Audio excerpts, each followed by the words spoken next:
Today, right now as this video exists, a memorial service is being held in Southlake, Texas. Thousands of people, a church full of grief and music and testimony, a global broadcast reaching viewers on every continent. They are saying goodbye to Joni Lamb, co-founder of Daystar Television Network, one of the most influential women in the history of Christian broadcasting, and somewhere, not in that room, is her son. Two daughters are standing up to honor their mother today.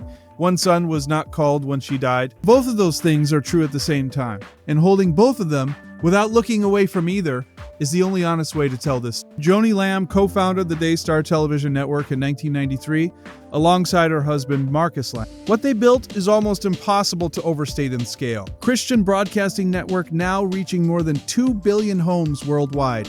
A platform that has carried gospel ministry, evangelism, and Christian teaching into living rooms across the globe for over 3 decades. Joni was its public face, its president, its driving force, especially after Marcus Lamb's sudden death in November 2021 continued. She remarried to Doug Weiss, a Christian author and counselor. She kept building, and then her health began to fail. Cancer, back injury that worsened her condition severely. A decline that by the accounts now emerging from her family, she faced with the same outward focus she had maintained her entire ministry career. May 7th, 2026, Joni Lamb died at 65. Today, May 18th, 2026, her family and her ministry community gather at Gateway Church's Southlake campus in Texas to mark her passing.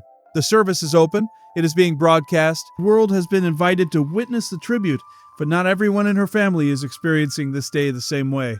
In the days since Joni's death, both of her daughters, Rachel Lamb Brown and Rebecca Lamb Weiss, released public tribute, and what they shared reveals something about who Joni was, at least in her final days, to the people who were in the room. Rachel Lamb Brown described a moment just before her mother underwent a final medical procedure. In that moment, facing a procedure she may not have survived, Joni Lamb's focus was not on herself.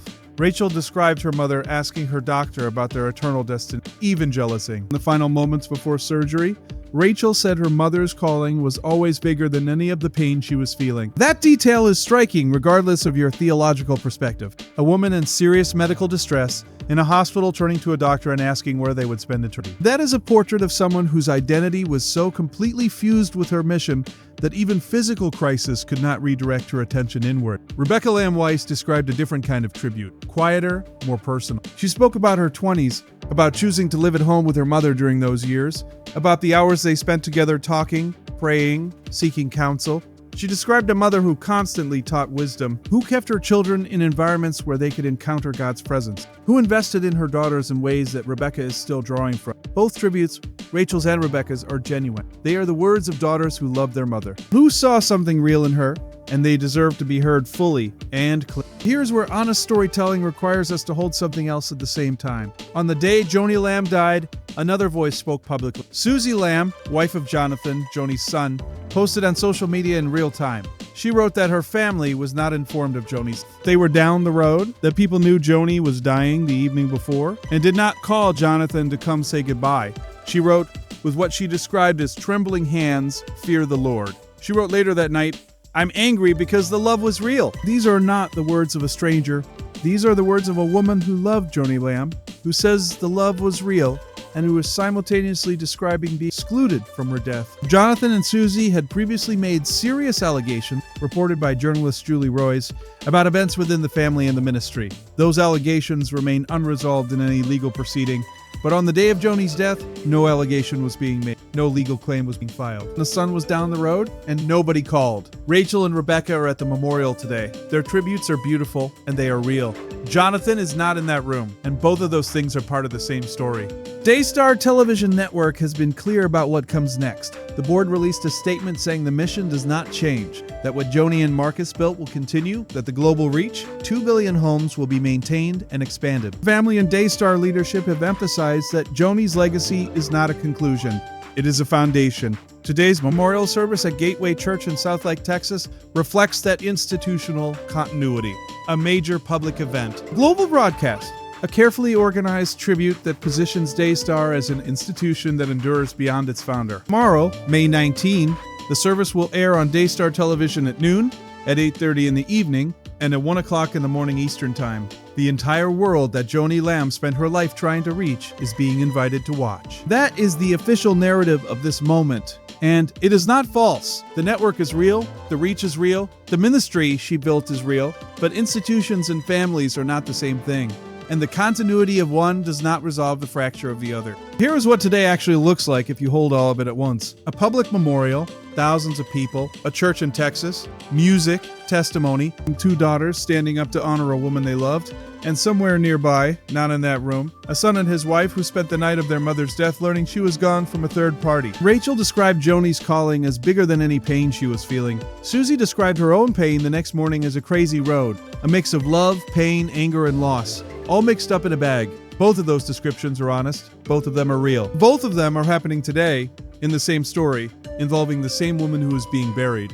This is not a story with a villain in it. It is a story about a family that loved each other genuinely by multiple accounts, and that broke in ways that could not be repaired before. Rachel said her mother's calling was bigger than her pain. Susie said the love was always real. Those 2 sentences, from 2 women grieving the same person in 2 completely different circumstances, may be the most honest summary of who Joni Lamb was and what she left behind. There are things today's memorial will not address. The allegations Jonathan Z. made about their daughter, about the ministry, about the financial questions investigated by Julie Royce do not disappear because the service is beautiful and the tributes are genuine. Question of Daystar's leadership and governance, who controls it now, what accountability structures exist, how a ministry of this scale operates without its founding president, is alive, no question. The question of Jonathan's place in this family's public story, whether there will ever be an account that includes his experience alongside his sisters, remains open. Susie said, "One day we will have words." That day has not come yet, but it is still coming. If you're watching today's memorial on Daystar, on YouTube, wherever the broadcast reaches you, you will see something real. You will see daughters who loved their mother. You will see a community that was genuinely shaped by her ministry. You will see tributes that reflect decades of real work and real faith.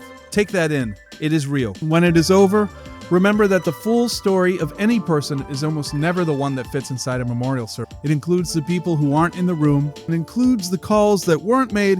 It includes the trembling hands and the angry Instagram posts, and the grief that doesn't look photogenic enough to broadcast. Joni Lamb built something that reached 2 billion homes. She also left behind a family that could not find its way back to each other before she died. Both of those things are her legacy. Holding both, honestly, without collapsing one into the other, is the most respectful thing anyone can do for the full truth of her life. Let me know what you think.